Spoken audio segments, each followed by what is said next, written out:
All right, we're back with a short little bit on what we can do with the free electron model, and the first thing is to talk about transport. So the first puzzle is the heat capacity, which is what it sounds like, and you remember that from intro physics. So from classical physics, meaning say your first mechanics course, every particle has a heat capacity of 3/2 times Boltzmann's constant. That's because the thermal energy for a particle, an individual particle that can move along 3 independent axes, is 3/2 kT. The heat capacity is basically the thermal energy divided by the temperature in that case. So the heat capacity is 3/2 times K. If I have n particles, then heat capacity is just 3/2 Boltzmann's constant times n. Easy enough, but in real metal, it's about 100 times smaller. There comes my dog. So clearly we've screwed something up in classical physics and this didn't really work. And the question is, how can electrons be so mobile in conductivity but not really contribute to the heat capacity at all? Well, the answer is what we just talked about, the distribution of electrons in the metal. And the fact is, because with some finite temperature, we know that near the Fermi level we have a few filled and a few empty states. So recall the Fermi-Dirac distribution function at some small but finite temperature would look like that, where I've got a few filled states there, a few empty states there. If you plot that times the density of states, which is that square root of energy thing, you recall back to the first particle statistics lecture, it said we had something like this. These are all filled states, these are empty available states. So what that means is, if we draw some arbitrary line here, these electrons are all basically immobile. Why? Because they're all filled states. There are no empty states to jump into to move around. If I want to go from, if I'm an electron, I want to go from here to there, I'm in a perfectly valid state here. I need another perfectly valid state over there to jump into that's not already occupied. Otherwise, I can't move anywhere. So that means only this narrow slice here are actually mobile, because there's a property at these energies of having both electrons in occupied states and at the same energy, empty states that are available to jump into. Now, we know this width is of order k times t. Now, last time we said, okay, it's plus or minus 2.2 kT for 90% to 10%. Just call it kT. We're working with round numbers because our model was off by a factor of 100. So we expect electrons within roughly kT of EF to contribute to transport, which in this case would be being able to acquire some heat energy and move it away and get it out of the crystal or distribute it within the crystal. So that means we have a fraction which would be something like the total number times that fraction of energy, kT over EF, which we could say, if we want to write something like EF is K times, we call a Fermi temperature. Why would we do that? Mainly so I can do the following.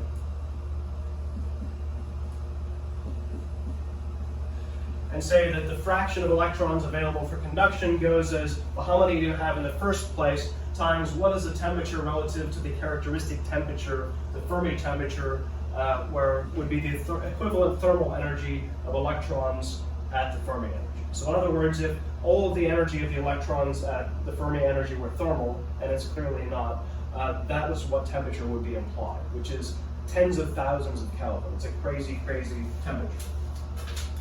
All right, so that's the fraction of electrons that can actually contribute to conducting heat. So then I could say, well, my heat capacity should be, well, first, the total energy of those electrons should be something like the electronic energy would be N times T over Tf times their thermal energy. So I'll say that the thermal, we'll call it the electronic energy, thermal energy of those electrons at the highest level. The heat capacity due to the electrons, electronic heat capacity would be dE dt, or E over T in this case is pretty much the same.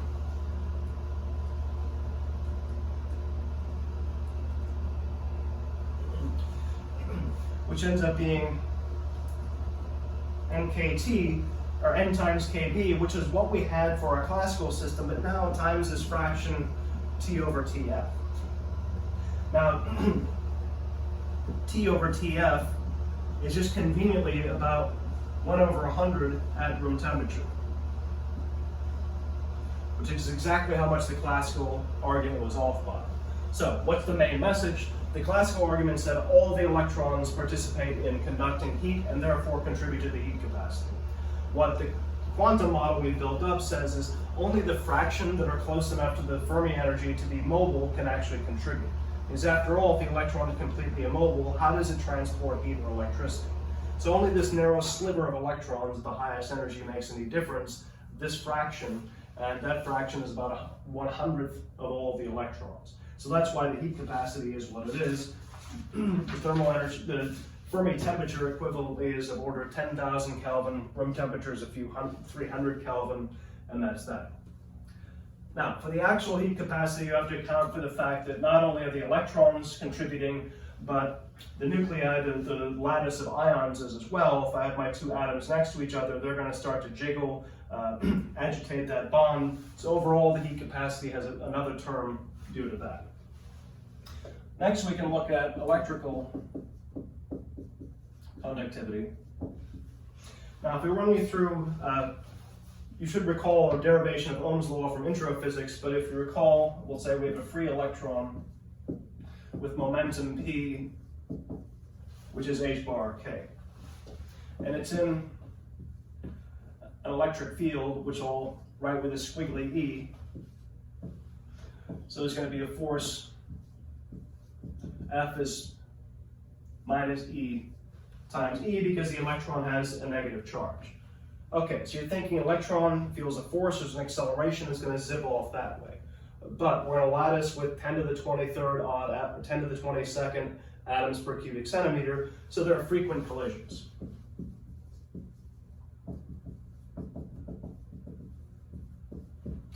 What we say is that on average, the time between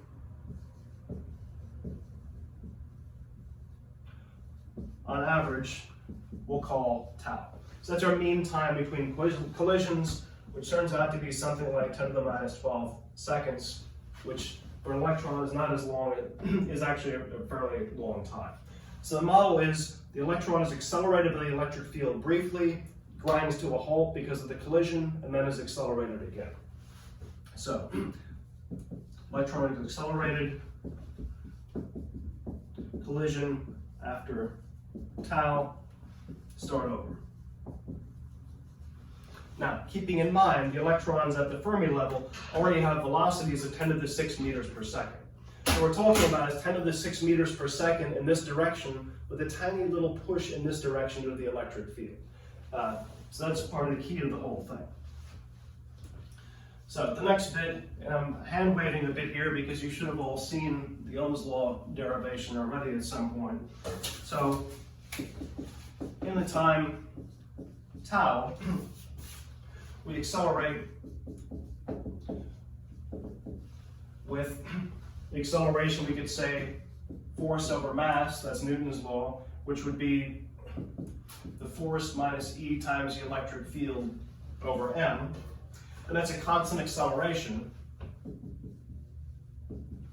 And what that means is the velocity acquired, now again, this is on top of a fantastically large velocity it's already got by existing at the Fermi energy.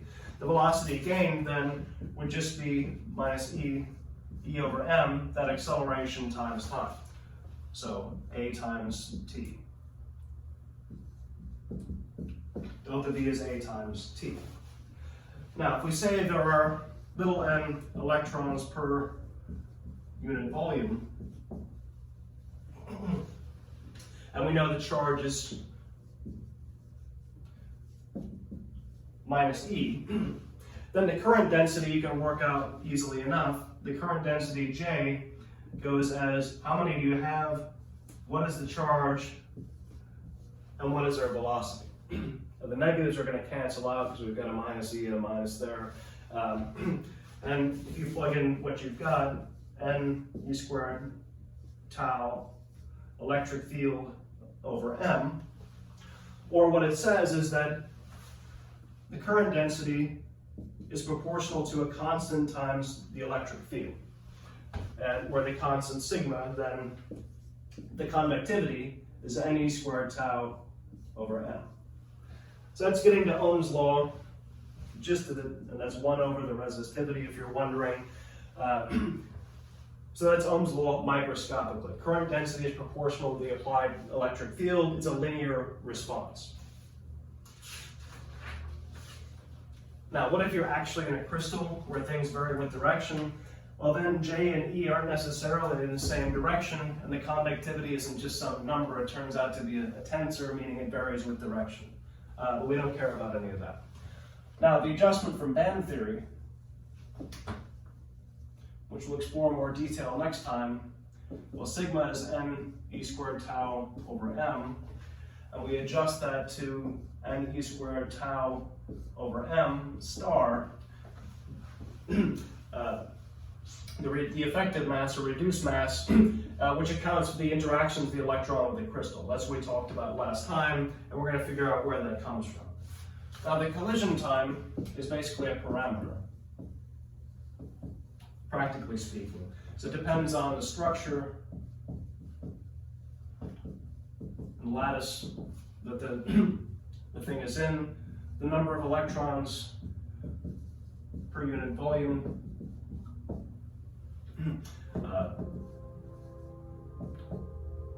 interactions present, and impurities and defects.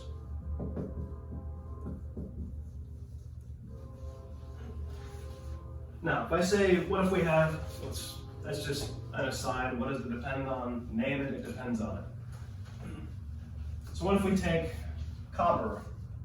It has one, we'll say, free outer electron per atom.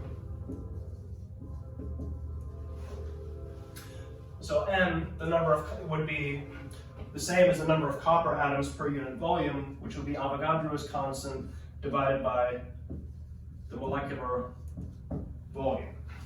The molecular volume is equal to the molecular weight over the density,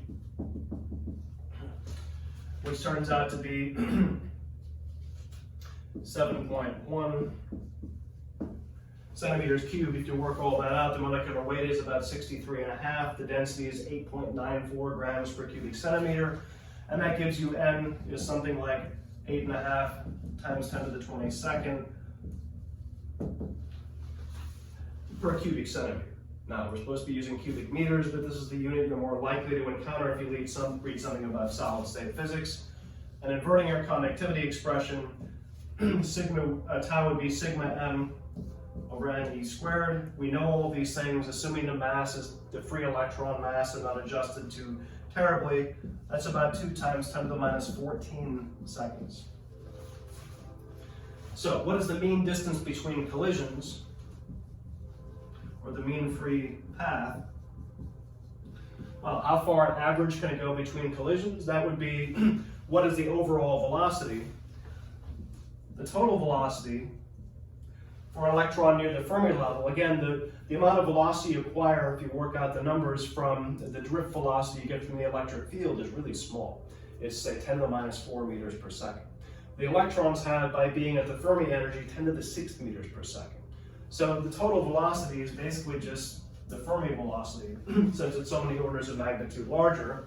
So the mean free path, the distance you can go between collisions, is basically what is the total velocity, which is basically the Fermi velocity, times how long an average do you go.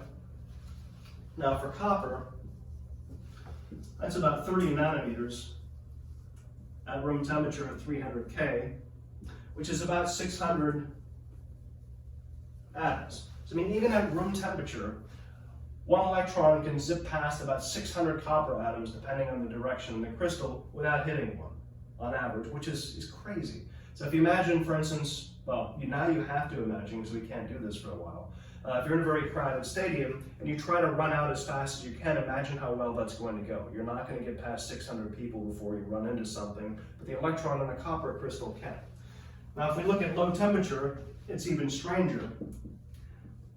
It can go about 3 millimeters at 4 Kelvin, which is the boiling point of liquid helium, or about 10 to the 8th atoms. So the electron can run past 100 million copper atoms without scattering, which is completely ridiculous. It almost doesn't make any sense. Now we also figured out about conductivity overall for metals is that because most of the scattering is due to electrons, say, running into an atom, which isn't really what happens, but that's a qualitative picture.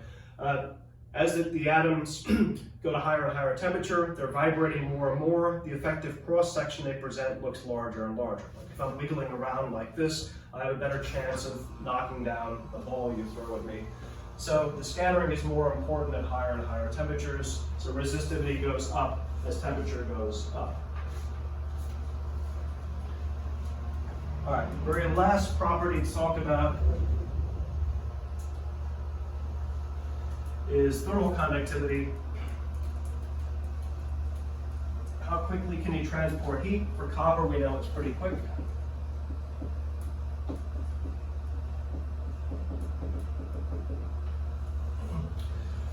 Now, from kinetic theory, meaning ideal gases and whatnot, the thermal conductivity is just a third times CV times V times L, where this is the velocity of the particles. So for an ideal gas, that would be the thermal velocity. L is still the mean free path. This is the heat capacity per unit volume. And, well, a third is still just a third. Now for a free electron gas, if we extend what we did just a little bit, you can derive, knowing what the Fermi level is and knowing that the velocity is 1/2 mv squared as the Fermi energy, then you can figure out that the electronic part of this is pi squared over 3 nk squared T over mv Fermi squared times v Fermi times L. Just by knowing that this part is, if you work out from what we've got from the free electron theory, that is your CV for a free electron gas. We're not going to derive that, but one could. This ends up being pi squared n kb squared T times tau over 3n. Now that looks really similar to the electrical conduction, which is kind of interesting. Sigma is n e squared tau over m. So if we look at the two, just kind of compare tau over m. We don't care about things like e squareds and pi's and whatever. These are just numbers. So here we've got a tau over m, tau over m. That's kind of interesting. So basically what it's telling us is that, as one might figure, the electrical and thermal conductivity are pretty similar. So incidentally, how would you get that heat capacity? Well, it would just be the derivative of the energy of the electrons under consideration with respect. So we can work that out pretty easily. But if I look at the ratio of the thermal to the electrical conductivity,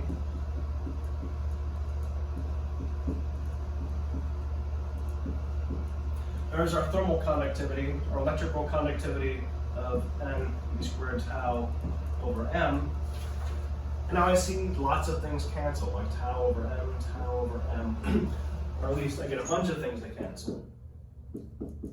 What I'm left with is pi squared over 3 kb over e squared times t. And this is known as the Wiedemann-Franz law. And the interesting part is, well, one, it just scales linearly with temperature, which is kind of interesting. The ratio here is something like what dictates the thermal energy, Boltzmann's constant times temperature, and what dictates the electrical energy. Well, that's going to be the charge times the potential difference, or charge times field times distance. So it's sort of like how do it respond to each type of field, or each gradient? How does it respond to a temperature gradient? How does it respond to a gradient in electric field, or a gradient in potential, rather? Now, if we define this number L to be pi squared over 3 times that kb over e squared, that turns out to be about, let's say, 2.5 times 10 to the 8th watt ohm per Kelvin, as we call the Rent's number. Then that L is K over sigma T. So basically, if we know one conductivity,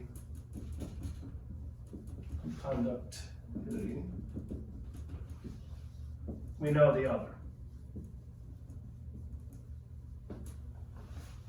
So what does that mean? Since this number is just depends on fundamental constants, if this theory is correct for electrons that are close to free electron metals, something that's a good thermal conductor must also be a good electrical conductor, and vice versa at a given temperature. You can also look at this and say then that the thermal conductivity is basically L sigma T. So given some electrical conductivity, which we expect we know the thermal conductivity at a given temperature, but that does scale with temperature.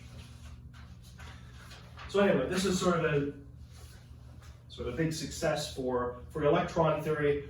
What we're going to do next time is figure out how do we connect this to band theory? How do we get away with saying all we have to do is just fiddle with the mass and pretend the electron is a little heavier or a little lighter, and that accounts for all the interactions.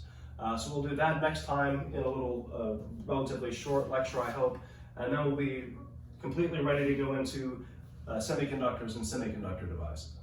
All right.